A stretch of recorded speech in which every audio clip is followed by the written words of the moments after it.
Now, how about them damn Celtics? And we are back. Another episode of How About Them Celtics. Sam and I are here recording on Friday, August 22nd, talking Celtics because that's all we have to do That's what we this do. summer. That's kind of the gig. How you doing, Sam? Doing good. Had a really fun time last night on the First the Floor stream. We did our first half of the simulation because the games took a while, despite only being 1 minute of our all-time Celtics draft on 2K. So if you missed that after you finish the pod, go check it out. It was a lot of fun, and we'll be doing another one next week. So if you're into that, we will be back. As for this show, despite the lack of news, Jack and I got you covered. We're going to go through all of the latest with the Celtics. We got more from Bill Chisholm after this sale finalized this week. We now know which number Anfernee Simons will wear if he does suit up for the Celtics ever. We'll go through your emails. I know we have at least 2 from RJ, and then we'll go around the NBA. A certain individual might have just got absolutely boned and lost a lot of money this summer, and then another guy getting his number retired. We'll do the rat list and then get out of here. It's going to be a lot of fun. Make sure you stick around through all of it and subscribe to the channel. We are here every day. Full pods Tuesday, Thursday, and Sunday, and other videos in between. But yes, without further ado, Billy Billions, some calling him Billy Banners, maybe not yet, but maybe from what he had to say. Yeah, so Bill Chisholm spoke with, I believe it was the Boston Globe, after the sale went through. And so we have some additional comments on his mindset, the state of the team. We got some stuff from Wick, just like more comments that weren't included in the official press release, which is what kind of dominated the news cycle last pod and a couple days ago.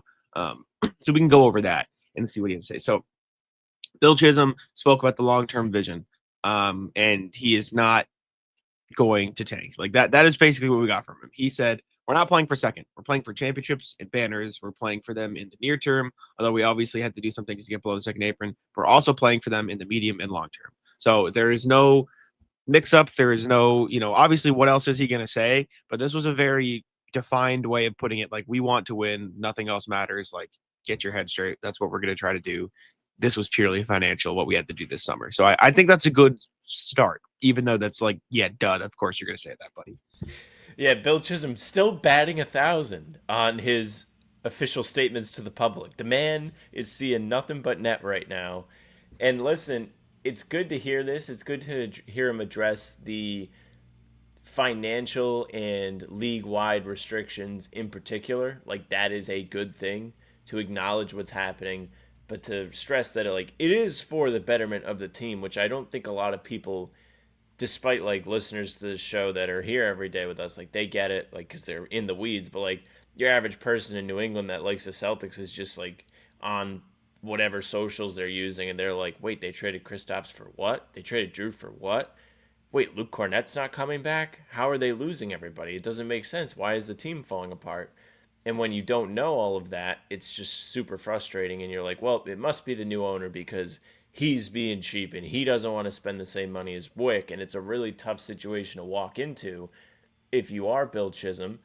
But I think it's really hard to say because, like, I said this when we went through all of the new owners, like the entire Chisholm group that bought the team. Like, the two of us are not billionaire experts. Like, we can't do a power rankings of all the rich dudes in the world and be like, which one would you want to buy the Celtics? And like, it's not as if the Celtics just signed somebody. We could be like, okay, this is how they fit, and so on. We only know what we're being told. It's almost similar to like when they hire a coach and you're like, well, this is cool, I guess. Like, everybody said that this guy was going to be a good hire. We just have to wait and see, though, because it seems like he's willing to do all the right things. His background should make you feel like he's going to be willing to do all the right things that it takes to win. And I think his pointing at Wick and acknowledging Wick's, frankly, greatness as like the owner of this team does a lot for me. It's like, okay, like, he understands like what he's following. He understands that like this is a difficult spot to go into, and the team and the fan base cares. And the Celtics, to be honest, have been so relevant since 2008. Like, they had that one season they didn't make the playoffs, and I feel like every other year it's been just people really, really are into it. They had to compete with the Patriots for a long time with Brady in town, and like that was the team. But the Celtics have really emerged. Not to say they're more popular than the Patriots, because it's just so much easier to follow football if you're like a casual sports fan. It's one game a week. But the interest in the Celtics as a whole has jumped up significantly, specifically over the last decade. And keeping that going is important, not only to like the team itself, but like if you bought the team, you don't want it to go into a dark age because you're going to lose value. Kind of. Yeah, I think it's always nice to have an owner who is a fan. I think it can be dangerous to have an owner who's a fan or like super invested, like overly invested. Like example, Matt Ishbia, right? Like there's obviously the Steve Ballmers of the world where it's like I'm just gonna give the GMs and smart people my money versus the Matt Ishbias of the world where he's like, okay, get this guy, get like there's a balance there. Yeah. And up to this point, I think from the statements we've heard about, Rich Gotham, Brad Stevens continuing to run their jobs as they do, it sounds like we're gonna have an owner, or the Celtics are gonna have an owner, or like you're gonna see the Bomber side of things where it's just like I'm going to financially support the people who I know can do their jobs really well. But also some more from Bill Chisholm. He said exactly what I was talking about. The day-to-day operational approach here is the same as it ever was. Wick and I are an arm in arm here leading the charge with the Celtics. Frankly, the change that needed to be made was more of a league issue. Wick's ownership dipped below 15%, but it dipped below 50% for a good reason. We had a lot of demand for investors to put money in, so we raised a little more money. I think that was the best interest of everyone at the Celtics because that's what we want to make sure we have all the firepower necessary to chase championships, and Wick has been kind of a team player along. Grosbeck added, when it became clear that the governor title was not going to be available because of technical reasons, because of the math, Bill said, well, then we're just not going to use that word around the office. So that says a lot about Bill, that he doesn't care. He just wants to do the right thing for the team. And I feel the exact same way. We're shoulder to shoulder. So again, it sounds like nothing is changing based on the initial plans that we heard all those months ago. I'm reading this quote off the rundown, and I'm like, wait, he said they're not going to say what word around the office? And I was like, did he say math? And I was like, well, Missoula won't like that. But I'm almost positive he means like the ownership / governor role. Or maybe he is talking about math, which they're going to have to talk to Missoula if that's the case, because he is the math man. It's true. And speaking of Missoula, Bill Chisholm is very happy about Joe Missoula and very excited for Joe Missoula. Bill Chisholm said, I'm really excited to see what he does in this kind of environment. I think people really appreciate what he's all about. When he doesn't have a loaded team, what can he do? And I think that's going to be really interesting. And I have every confidence that he's going to crush it. So again, some very high praise, and probably a big part of the reason he got that extension because, well, the organization believes in him.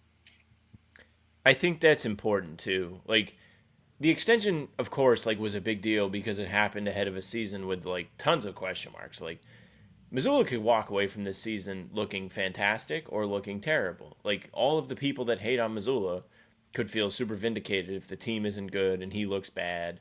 But there's also, I was thinking about this yesterday actually when we were doing the live stream talking about 3-point variance. There's a chance that the 3-point variance may give them an extra 5+ wins, and Missoula looks like a genius. It just really depends on how well the team shoots, how they gel together, like all of these different factors. But I think he still deserves a lot of credit in all of the success they've had since he joined, even though I think it is fair to feel like the team came up short in the years they didn't win the title, because that was the expectation. Like we all felt like they should be at least in the finals last year, thought they should have been in the finals in 2023. But I think he deserves the credit because he got all of those guys to buy in instantly. And that holds a ton of weight to me. That's part of being a coach in the NBA. All of these guys are elite basketball players. And basketball players always have egos. And you have to have the right personnel to get it to work. But to get Porzingis and Holiday to come in the summer of 2023, and then the team just comes out and rolls everybody, there's not even a hint of growing pains. That has a lot to do with Missoula. That's his management of people. That's one of the things that people talk about with him, that like the players love him. We heard from Derrick White earlier in the week that like Missoula came out to Colorado to like hang out and spend time with his family, like played chess with his dad, I think he said. Like maybe that's where Joe was going the day that someone sniped him on the plane, staring straight through their soul in the photograph. Yeah, he seems like an awesome coach, seems like an awesome leader. And that's going to go a long way. And locking that in is probably really important. And doubling down on the point of the math, right? Like I would argue the math is most important when you don't have the talent, right? And this is kind of a silly, you know, example, but like you seen Moneyball, right? Like the whole point is they used Yes. math when they had no talent or very little talent, and that's how they managed to win games. And listen, if there was a coach in the NBA who would play Moneyball the best, I would put a lot of money on Joe Mazzulla to do it. So I'm not saying the Celtics are going to be this incredible, basketball team that likens to Moneyball because Joe Mazzulla does this, but I have faith that he can use the numbers to get the most out of all of his guys and the buy-in you mentioned to continue to do so. But before we do continue, I do need to tell you guys about PrizePicks, the best place to get real money sports action this baseball season. And baseball season could not be better because the Red Sox just beat the Yankees, and that just puts a lot of joy into my heart. So make sure to check out PrizePicks while you are getting your action on the sports. If you're looking at the Red Sox, you just pick more or less on 2 or more player stats for your chance to win up to 2,000 extra cash. And that's the case with any sport you would like to, place your picks on. It can be baseball with Roman Anthony home runs, which he did hit one last night, which was very fun. It could be Celtics, like Sam and I do on the pregame shows. You can pick more on Jaylen Brown points. You can pick more on opposing team or opposing player turnovers. You can do all this fun stuff, and make sure you check it out. PrizePicks offers Venmo, Apple Pay, MasterCard, and more for quick and easy deposits. And at the same time, it puts their members first. So all withdrawals are fast, safe, and secure. And when your picks hit, you can get your money in as quick as 15 minutes. Make sure to go on and check it out. Download the app today and use code CLNS to get $50 instantly after you play your first $5 lineup. That's code CLNS to get $50 instantly after you play your first $5 lineup. PrizePicks, run your game. Okay, next thing. Anfernee Simons has finally picked his new number with the Celtics, and he is going to be wearing 4. He's taking Drew Holiday's number 4. Kristaps and Holiday's numbers are already gone. I can't imagine somebody's going to take Al's number because 42 is just such a weird number. But that's what we got. That would be crazy if it was just an instant giveaway of 42. Like, I think it might be a similar situation. Correct me if I'm wrong, but I feel like nobody wore 20 here until Gordon Hayward came to town. Like, there was like a little, even though Ray Allen's exit was like ugly, people were upset. I don't think anybody actually would have been mad if they gave away 20 like the very next year out of spite. But there was a little bit of like a grace period where it was like, all right, like the next dude that wears this is going to be supposedly a special player. And with Horford, I feel like it's going to be maybe the same treatment because there are legitimately people that think his number should be retired. And that's fair. Like, I don't think those people should be ridiculed. I think it's a fair, each side of that argument has weight. But like, it definitely should not be like, hey, Amari Williams just got drafted. You want to wear 42? Should not be the thing. But for Simons, I don't know. 4 has been a little bit of a magical number here. So you never know. 4 has been a very, very fun number for sure. Isaiah was touched by God that one season. Carson Edwards was touched by God in the preseason that one game. Yeah. I think in that game he was wearing 29, but that's neither here nor there. We can all hold hope for Anfernee Simons.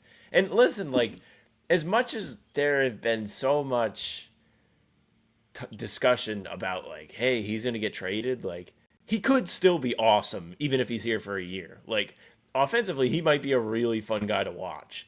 I know, like, people in the comments have been kind of mixed on it. Like, we talked about in this video, so there are probably going to be people that are like, they need to trade Simons. He's just a waste of money, which at this point, we can all get in the not my money boat again because they're not over the aprons. Like, I don't care if they pay him $27 million this year. I just don't. But, like, if you're like, oh, he's going to be awesome, then that's fine too. Like, he really could be awesome. He had a really good close to the season last year. Portland was a legitimately good defensive team despite him. Like, he was on the floor, a mainstay of their rotation, and they had a top defense in the second half of the season. You might be able to hide him. I mean, this isn't as elite of a defensive team as it was last season. They don't have the pieces to, like, completely shield him. I don't know. Might be doable. Never know. I mean, listen, Anfernee Simons is an extremely talented player. Like, there's no denying that. My hesitations come from 1, the defensive end, 2, hindering Pritchard's development, and 3, is he going to be here long term anyways? Because, like, if he ends up being really, really good, they re-sign him, great. Like, perfect, right? You have another elite guard in the backcourt, and you double down on Mazzulla ball, and I think it could be, like, there's a chance it's really, really good. if they don't sign him and he chooses to go somewhere else for an MLE, that's where you run into danger, right? Because then you just lost him for nothing. You didn't trade him. And I mean, if there's no market for him, you lose him for nothing. It is what it is. But I don't know. I think there's some things that could go wrong and the fit might not be good. And it's a little wonky. But regardless, Simons, by the way, rated higher than Pritchard in 2K. So we got, I forgot about this when we made the sheet. Not that this matters. Makes sense. It doesn't matter. But we know of 4 Celtics 2K ratings as of Friday. It could actually by Sunday they might put it out to like pump up the release of the game, like all of the team rosters. But they did the top 100 guys in the game this week. Tatum, highest rated guy on the Celtics, I think he's a 94. Jalen is a 90. Derrick White is an 87, and then Simons is an 80. Peyton Pritchard not in the top 100. Peyton Pritchard's not an 80. He might be, but like they might have. They had like a bunch of dudes that are 80. I don't know. I know he finished last year's game as an 83, so I think that's actually the one 2K rating I saw was that Alex Sarr is the same rating as Jalen Johnson, and then I stopped looking at the ratings. The ratings are tough, man. It's just bad. They're just ass. We were on the floor stream, somewhat talking about ratings, just like or not even like the ratings. It's like how the guys play in the sim. Like I had Isaiah Thomas on my team. To give perspective for people that may not know, last Thursday, Jake, Spoony, Ben, Greeny, and I all drafted all-time Celtics teams. I ended up with Kevin Garnett, Paul Pierce, Isaiah, Robert Parrish, and Reggie Lewis. Reggie Lewis is in the game. I messaged Ben, we're going to get it fixed. But they gave me 2 Paul Pierces because they could not find Reggie Lewis in the game. So I had 2 Paul Pierces on my team yesterday. And Isaiah Thomas was fucking dominating. Like, he was making threes. He was going crazy. And meanwhile, like, Ben picked Bill Russell with his first-round pick, and Bill Russell was just out there running. Like, they weren't getting him involved or anything like that. So the way 2K works is always so strange. And they may not do the best job coding old-time players, but, like, watching Tatum in the game, Greeny was raving about it. He plays exactly like Tatum. Like, all of the things he does, the tendencies, like, when he takes certain shots, it all looked very realistic to us. It was so funny to watch. How'd your team do? 2-0 so far through 2 games. We're kicking ass. Played Jake in overtime. Greeny was cracking me up. Greeny's such a diehard fan. He was rooting for everybody. Like, he was getting hyped when Larry Bird would score. He would get hyped when Tatum would score. He was just getting so excited for all of the Celtics players, which they were all Celtics players, performing well. Jesus. That tracks though. All right. Emails. Let's go over y'all's emails. Reminder, as always, you guys can email us at hbtcpod@gmail.com. That's hbtcpod@gmail.com. We have a couple today, both from RJ. We can check them out here. First one from RJ is, if my screen loads, now that Simons has a number, what do we want to see him do with it? Afternoon, folks. As we roll towards training camp, and Anfernee Simons is now employee number 4. What do you realistically want to see him deliver during the exhibition season? My biggest hope is that he can help the bench unit score better by hitting folks like Wall Sharman and insert center here with passes and their shooting pockets. Also, that he doesn't have flashes of Ben and just mentally checks out of games. Not a high bar, I would think, but still critical to establishing trust with Coach Psycho. How about you? Be well, RJ. Try on defense, make threes. Yeah. That's it.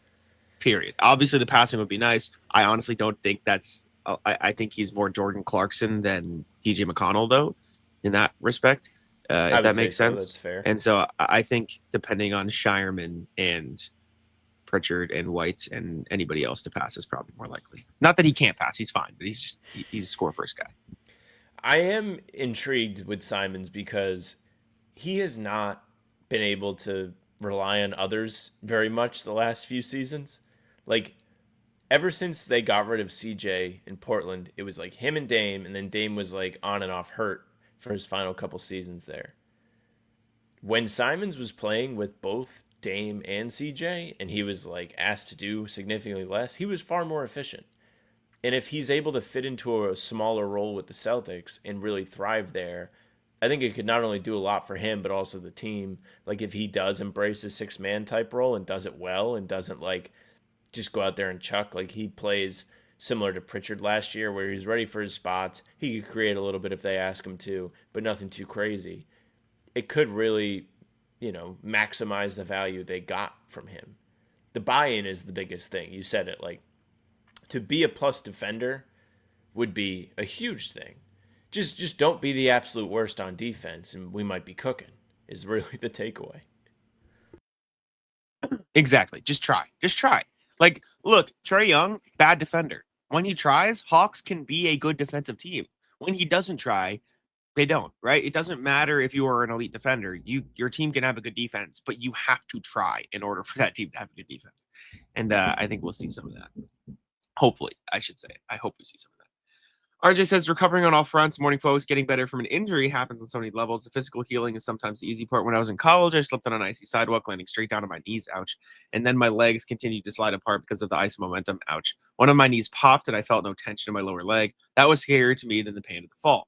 As I rehabbed my knee, the thing that took the longest to recover was the confidence to walk downstairs without looking down at where my feet were landing. They were structurally fine, no pain, full range of motion. And I just didn't believe my legs were going to do one of their most basic functions. It took a couple months, but that second guessing went away. I can't imagine what it must be like for JT for his professional life. He has enjoyed both remarkable physical gifts and exceptional health. Now he has to heal as well as relearn his body's abilities and accept its new limitations. Be well and cherish your wellness, RJ. Yeah, that must be a very scary feeling. That's a great anecdote, though, because that's my big feel on all of this. Every time we talk about like the rehab process for him, the most interesting aspect is the mental part, because it's so difficult when you have to learn that you can't do stuff and you start to be able to do those things again, and you have to accept that you can do them instead of being terrified to do it. Like, fortunately for Tatum, well, fortunately / unfortunately, like, his Achilles ruptured on a very normal thing. Like, it's not like he went up to dunk the ball or anything. He literally, like, went to pivot and dive for a loose ball, and that was the end of it.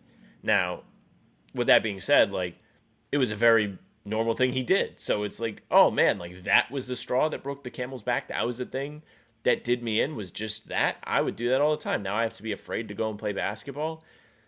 And I don't know if he carries like the same sort of mentality as like the rest of us would, because these guys are mentally built different. That's how they get there. Like, they are just used to failure at times. They're not afraid of it. But this had to be like a big reality check for somebody who, for the majority of his NBA career, has never really been hurt and refuses to sit out games. Like, I used to feel very similar to that when I was a few years younger. Like, when I was running, I would have, like, I don't know, let's say my calf was like sore. Like, I was really tired from running the day before and I had a sore calf. I would just go out there and be like, fuck it. Like, I'm running, pushing through it. And then I had really bad tendonitis. And now I'm like, I got anything even slightly wrong with me, we're not going to push it. It's going to be nice to be able to run for the next week instead of run one day and then make yourself have to sit out for a while. So finding that new balance, as you so aptly put, with just like walking downstairs when you hurt yourself, RJ, is a big deal. It's a huge mental hurdle to have to overcome. It's tough. I can't imagine it's very easy.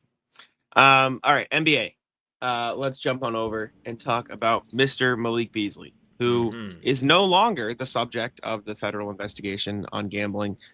He is now, I guess, more free to sign with NBA teams. Like, that has been lifted. I don't know why Sam went off the screen. I just changed the NBA section and kicked him off. So this is from Shams, or ESPN, excuse me, in general. It is from him, I believe, though. Okay.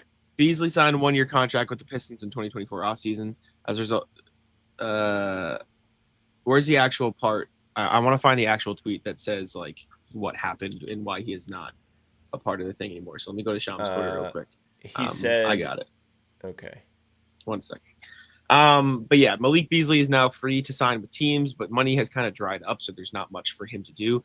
Yeah, breaking from Shams, Malik Beasley is no longer a target of the federal gambling investigation conducted by the Eastern District of New York. This potentially reopens free agency for one of the NBA's top shooters. This is a quote.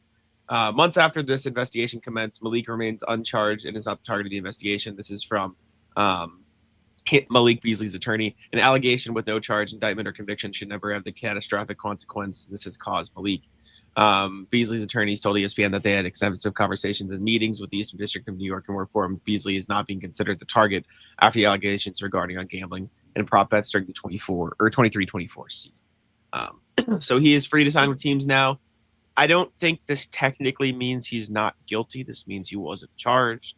This means there wasn't probably not enough evidence. I'm not saying he definitely still did it, but don't take this as, oh, he did nothing, right? So like there's a little bit of gray area there where guilty versus not enough to charge a guy. That said, he did get kind of screwed in terms of free agency because now the money is all dried up. He was probably going to sign a really big deal with the Pistons, and now they don't have the money. So, yes, he was tremendous for the Pistons last year. He was a big part of the huge leap the team took from being the literal worst team in franchise history to being the best team in the last decade in Detroit. He was tremendous off the bench. He was a borderline. He was like the rival for Pritchard in the Sixth Man of the Year race. He was absolutely set to get paid. Once the investigation was launched, we started to hear more and more things come out about him, like he's in this much debt, or like this place is like trying to evict him because he didn't pay his rent. Like he was clearly having financial issues, which may or may not be something to do with gambling. But when you're having financial issues, this is one of the worst things that could happen to you. You were about to get paid. You were about to get a huge payday. And now it was essentially ripped away from you because they investigated you for something that they can't charge you for. Kind of tough. Really tough thing to lose out on. Because now he's going to have to go and take the scraps in free agency. Part of the report included that the Pistons would still be able to bring Beasley back, but they can only pay him $7.2 million.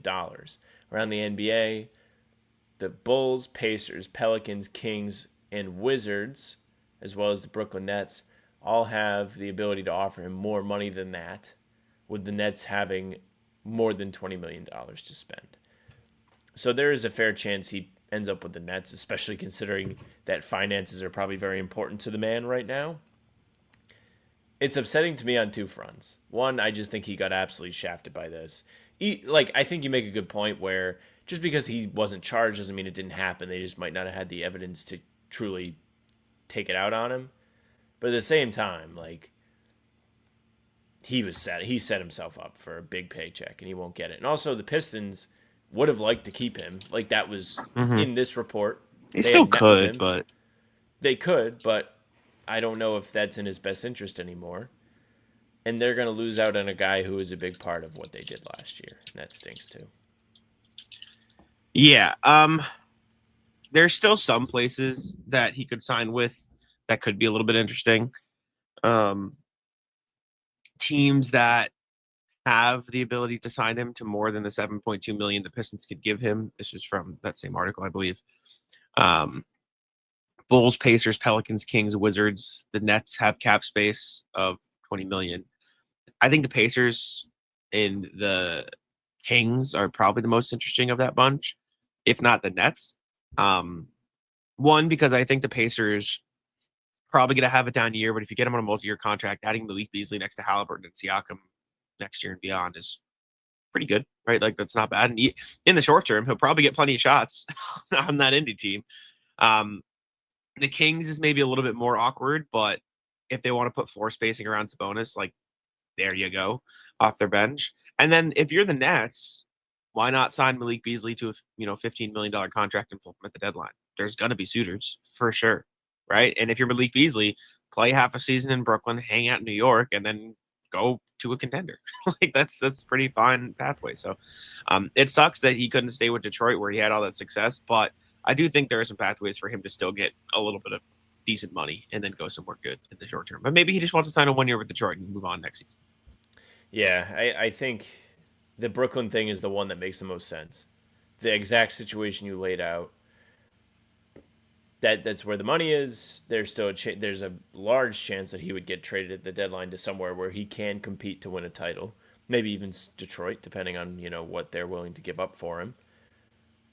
Why not? You clearly need the money. Like, his financial stuff is like so public that he needs money. It feels like it's a foregone conclusion that he's going to go to Brooklyn. To me, if I had to like put money down, no pun intended, with this whole segment, I would bet on the Brooklyn Nets being the landing spot for Malik Beasley. Yeah, it's gonna be tough. Last NBA thing before we move on. is Derrick Rose's number is going to be retired, which we already knew, but it's going to be retired when they play the Celtics in Chicago. I'll be there for the game, so it'll be exciting to see. Pretty cool. But yeah, Derrick Rose's number is going to get retired when the Celtics are in town, so the Celtics fans will get a chance to watch that likely on broadcast.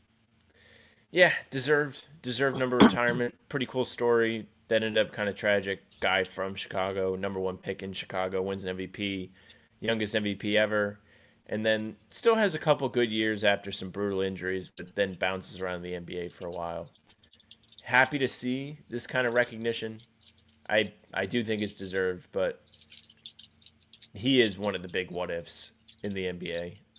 Those Bulls teams were set up to rival the Heat teams in the early 2010s, and it kind of happened, but never quite happened as well as it could have. Yeah, absolutely. I mean, I'll ask you the age-old question for Derrick Rose: does he make the Hall of Fame? I feel like every time you ask me this, I say yes, and then we look at it, and it's like, maybe not. No MVP has not made the Hall of Fame. Every single MVP ever has made the Hall of Fame. I think he will. I think people really respect him more than the accolades would merit, just because they understand how the situation went. Like, he was so young when all the stuff started to happen to his knees, and his trajectory just got completely fucked. And, like, he was still a good player after he got hurt. Like, he had good seasons in Chicago before he eventually got traded to the Knicks. And then once he left Chicago, it kind of got wonky. Yeah. Man, what if Derrick Rose stayed healthy? Anyways, Rat List, what do you got? Rat List, I will say I do have some things. I guess we can start there. Rat List is the StreamYard today. Why? Fucking with us. That's weird. I'll rat list my damn monitors, man. I'm having such a hard time finding my mouse during this show. If you guys like go back and like rewatch this, if you just got nothing going on, you can just see me like bewilderedly look around probably several times during the show trying to find my mouse so I can look at different things, whether it's the rundown or I was trying to put the thing on the bottom of the screen here.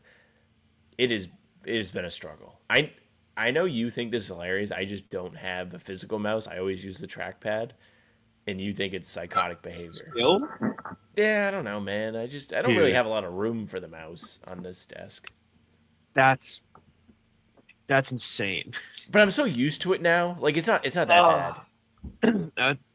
I think it's only super annoying when I'm trying to like highlight things. I think that's the only time I'm like, damn. Once you start having to edit things, you're gonna ditch it really quick.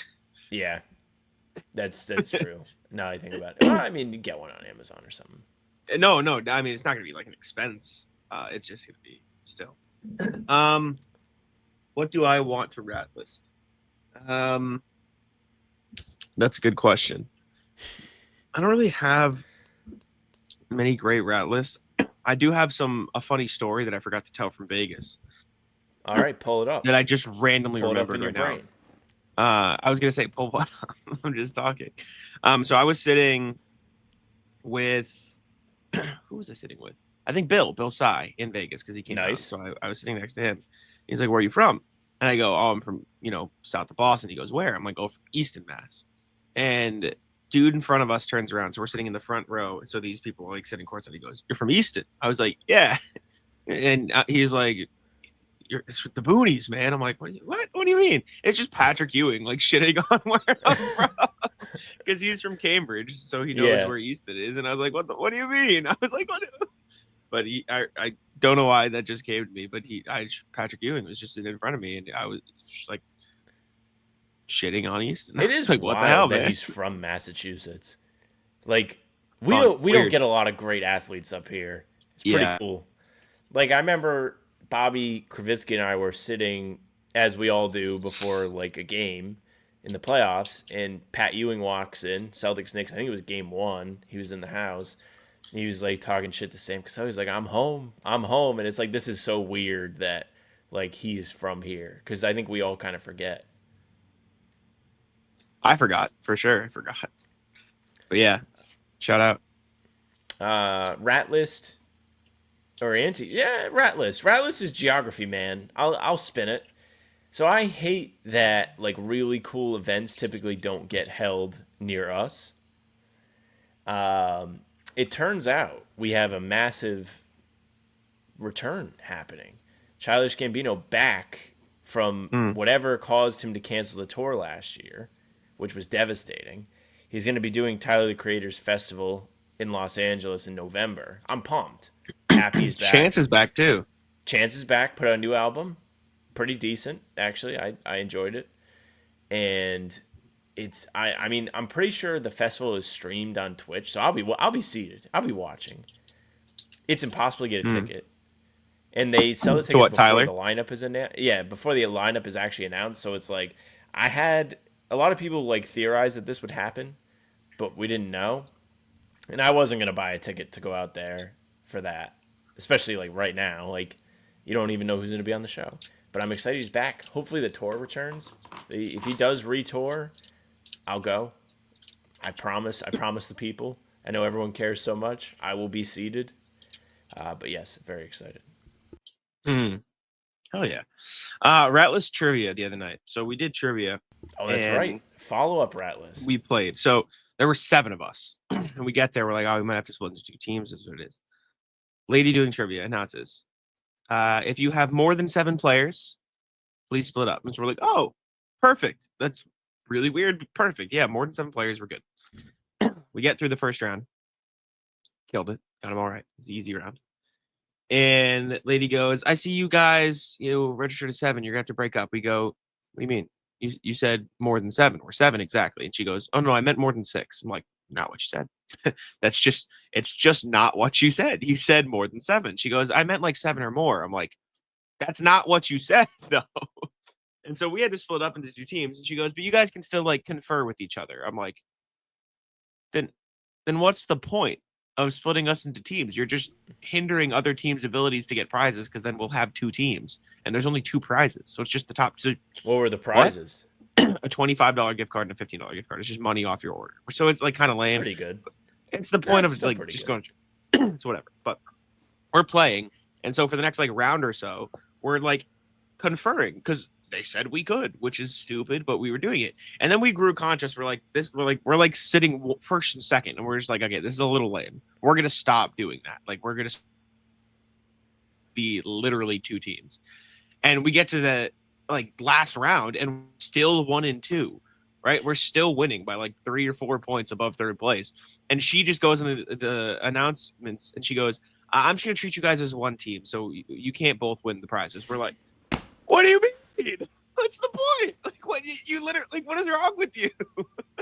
You're not gonna like what? And for what it's worth, we were gonna probably be like, all right, let's give like the next place the other gift card because it's like a little lame that we conferred for like those 1 or 2 rounds. It felt a little cheap, but they said we could. But it was just like, they told you? What's the exactly? What's the point of splitting us up? And it's not like we had the same points, right? Like our half of the team had like 2-3 more points than the second half of the team, and they had 2-3 more points than 3rd place. Like we were winning. We were just like doing good, and they fucked us. So it was just really stupid. I did contribute. So like I said, I was Mikhail and a bunch of her friends. And so I was like the dude. And so I was depended on for the sports questions. And there were like 4, 5, 6 questions in there that I'm like, I'm here. And no one else knew. And I was like, this is why I'm here. Any good ones? I was excited. One of them was like a round question where it was like, which ones of these teams don't actually play in the city it was the New York Giants. Obviously they play in Jersey. So there's that. The Los Angeles Angels, they play in Anaheim, though. It was the Washington Wizards, which do play in DC, but they could technically play in Virginia, but they don't. And then the Boston Bruins, which is like, dude, what? Come on. Yeah, they're right down the street. So that was that.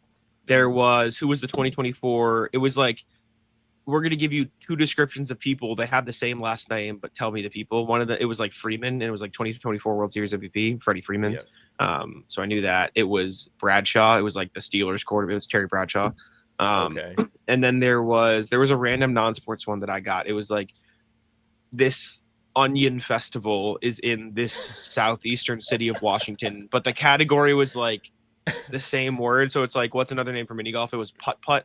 And so it was Walla Walla, Washington. It was like the word. I don't really know why I knew that, but okay. I just kind of pulled it out of the. I knew nothing. It was like a softball tournament. It was something weird. There was who's going to Onion Fest?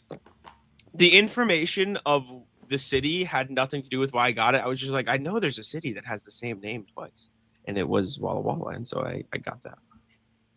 All right, But good showing they from you. they kind of screwed us out of an extra gift card, so I was not happy. Yeah, they couldn't decide if they wanted. They just didn't want to agree with you. I think that's ultimately what it was. Like the host wanted to be like, I'm the one in charge. She was very nice. She was just like the most flustered person you'll ever see. Like she was just like, It sounds like yeah. it. It She was just, hosting trivia with the stadium pulse. She was a mess. Mm-hmm. She literally, Yes. she's like, it's like the number of people above you guys, and it's like getting squiggled out like it does in the game. Like it's the same thing. Mm-hmm. Rat list is my ankle. I've rolled my ankle not as severely as last time. Rolled it in a similar fashion where I was just running and I clipped somebody's foot and rolled it.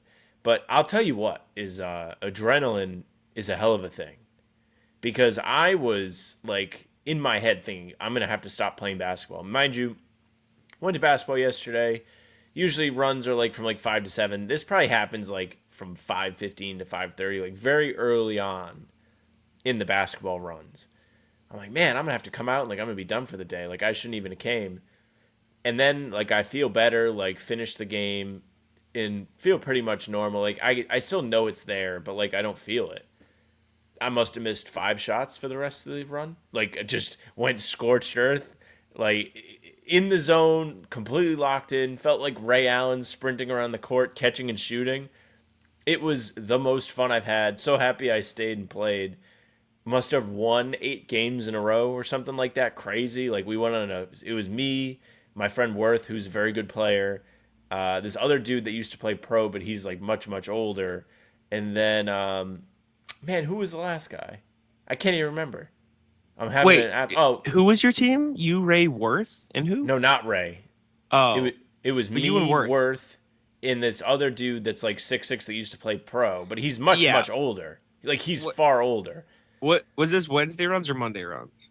It was Thursday runs. We've upgraded to Thursdays. I thought that was the team at the Sunday night runs. So for like, people listening to the show, Sunday night runs are like a more like it's something I do with like my friends that I've been friends with for a long time. The competition fluctuates. Some weeks it's pretty competitive. Some weeks it's not so competitive.